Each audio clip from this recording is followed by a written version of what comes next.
I think we can all agree as Bulls fans that even despite the addition of a guy like DeMar DeRozan and of course Nikola Vucevic at the trade deadline, that Zach Lavine is still the Bulls' best player. And of course the biggest headline that will be going on throughout this season is Zach Lavine's impending free agency next offseason and whether or not he will choose to stay with the Bulls. And of course that became even more heightened after his interview with ESPN's Brian Windhorst, in which he talked about this season being a pivotal one, not just for the future of the Bulls, but also in determining his future as he heads into the final year of his contract.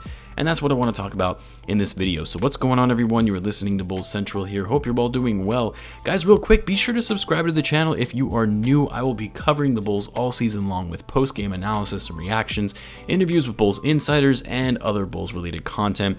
Training camp is kicking off next week, and I will be keeping you guys updated on how things are going throughout the camp. So make sure you're staying tuned to the channel if you want more updates. Now, for the topic of this video though, I actually had another video planned and it was ready to go, and it was about Billy Donovan and what his season, this season anyway, is going to mean for his future with the team and the NBA as a whole. And I'll likely just post that one tomorrow or Sunday. But after this article from Brian Windhorst came out, in which he discussed an interview that he had with Zach Lavine with ESPN, I knew I had to address this first and foremost, as I'm sure there would be a lot of questions that would come from it.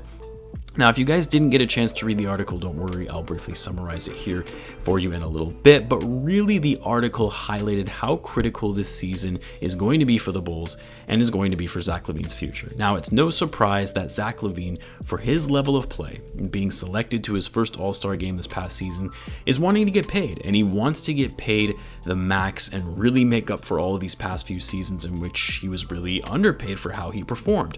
Now, I made a video at the start of the offseason on the various options that the Bulls could pursue an extension with Lavine, whether that be coming to an agreement on a max extension this offseason, which would mean less money for Lavine if he were to wait it out of the final year of his deal and get an even bigger extension as a free agent in 2022, but it would also give him the peace of mind of locking in a longer term agreement rather than risking having an off year that could potentially impact his value, which is very unlikely, but still could happen. Or of course, an injury that could set him back as well, which let's really pray that that doesn't happen. Not only that, but it would have given the Bulls more flexibility for this offseason if the Bulls and Lavine held off on an extension until next year to allow the Bulls to bring in other free agents with the available cap space that they had, which of course they did by bringing in Lonzo and DeMar via a sign-and trade and signing Alex Caruso. Now, according to this article, the Bulls and Lavine did actually have extension discussions before free agency began, but they did not find common ground, which, to be frank, the way in which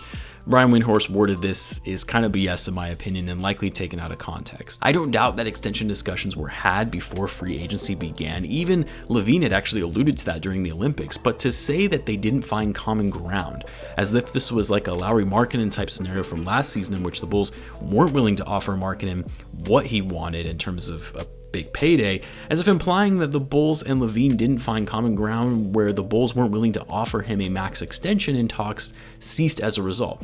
No, I'm sure the front office was open and transparent with Lavine, and actually they came to a common ground saying that where they were and what they wanted to do, walking through the options and coming to a resolution and what would work out best for both Zach and the team, meaning giving the Bulls the flexibility for signing free agents this offseason, and Zach getting significantly more money as a result when he becomes an unrestricted free agent in 2022. I'm sure the front office gave Lavine the option of what he preferred to do in setting up and building the team around him, but also ensuring he maximizes his full financial potential by not settling for less money and agreeing to an earlier extension. So look, this shouldn't be a surprise to anyone. I think it was very unlikely for Lavine to agree to an extension this offseason because the max the Bulls would have been able to offer him is significantly less than what he would have been able to make signing as a free agent in 2022.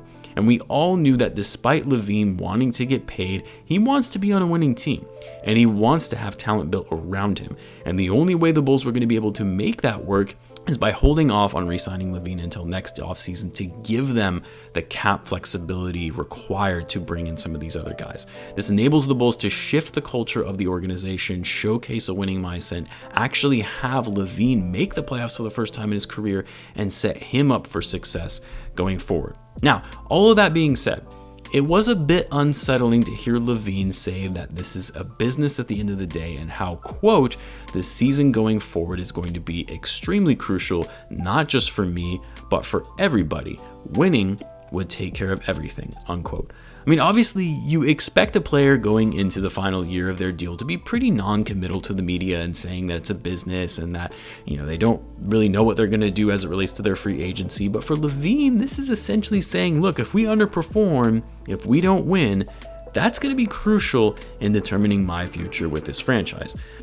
I mean, I know I'm kind of putting words into his mouth, but yeah, he's happy with the moves that were made this offseason, but if it doesn't translate into wins, he's likely bouncing. What was good to hear, though, is that Lavine is 100% focused and locked in for the season with the team. Like, regardless of what his future holds, he's going to make the most of this season in maximizing his potential and value as a free agent and in getting this team to perform at the highest level possible. He did say, we're a whole new team, we're going to hit the ground running. I was very happy with the offseason. He then went on to say, I'll come into camp ready to be a good teammate and be a better leader every day and help my team win, unquote. Zach did also touch on his recent switch to Clutch Sports and his new agency and how really the move was designed to align himself with a brand he really wanted to be with. Of course, there was a good number of Bulls fans who were a little concerned with Lavine signing with Clutch Sports and that maybe it means Clutch will try to get him to come play with LeBron in LA, which is all nonsense because I think people forget that Lonzo is also a Clutch client. Not only that, but Clutch is incentivized to get their clients the most money possible because it in turn means higher commissions and fees for them. And we all know that the Lakers are capped out in being able to offer Zach Lavine a max contract. And of course, we can't forget that the Bulls also are able to offer Lavine more money than any other team in the league with a 5-year max deal, whereas other teams are only going to be able to offer him a 4-year deal. Really, all the move to Clutch means is Lavine doesn't want to have any doubt that he's going to get a max contract when he becomes a free agent in case Acme try and get fancy and negotiate something less than that. But look, here's the thing. It is by no means guaranteed that Lavine is going to re-sign with the Bulls. Bulls can't get too overconfident in saying, well, we can offer him the most money, we put talent around him, why would he leave?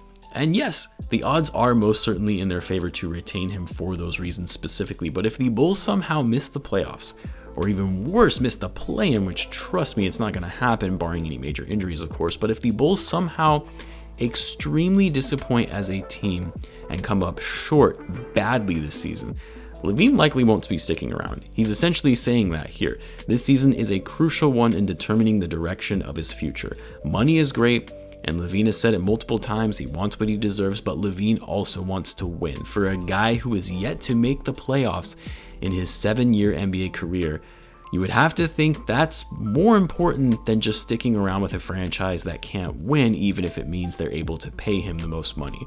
All that being said, though, I mean, if the Bulls do in fact miss the playoffs, some of that is on Lavine as well. He is the team's best player.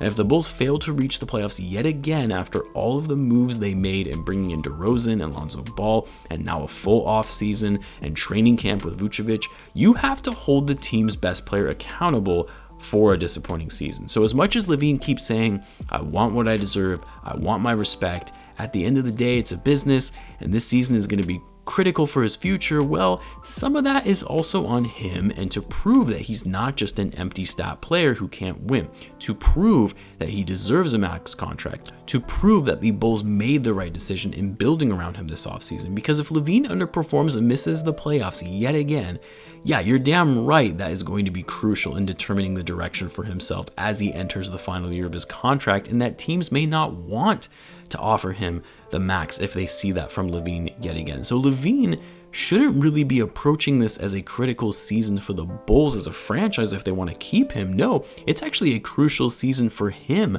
to showcase that he can be a superstar level player now that he has talent around him and can be a number one option on a playoff team and can be a max level player. Lavine has a lot to prove just as much as the Bulls do as a whole going into the season. This isn't just going to be the front office and trying to keep Lavine happy all year. They have done their job in getting Lavine help and talent around him. Now it's time for Lavine to show up and lead this team to victory. So I don't like it when I hear people say, well, the Bulls better not screw up this season for Lavine, otherwise he's gone. gone. No, it goes both ways. Lavine also better not screw up this opportunity that they have given him to playing in a contract year with an actual competent front office that is willing to build around him. The team as a whole better not screw this up as well in having another disappointing season. Now again, I think the Bulls will have a very successful year and meet, if not exceed, expectations of their fan base and the media as a whole with a winning mindset and a strong season. There shouldn't be any doubt at that point that Lavine will be re-signing with the Bulls in 2022, and the Bulls continuing to build this team even further into hopefully a title contender. But I want to know what you guys think though. What were your thoughts on this article and interview that came out from Lavine with ESPN? Were you surprised by anything from it, or was it really to be expected and that the extension of this offseason was likely never going to be on the table anyway as an option, and this was really the plan all along? Do you think that this season will be just as critical for the Bulls as it will be for Zach in determining the future of this franchise? Let me know in the comments, and as always, be sure to subscribe if you're a Bulls fan, as I do post daily Bulls content. Thanks again for tuning in, guys, and I will catch you in the next one.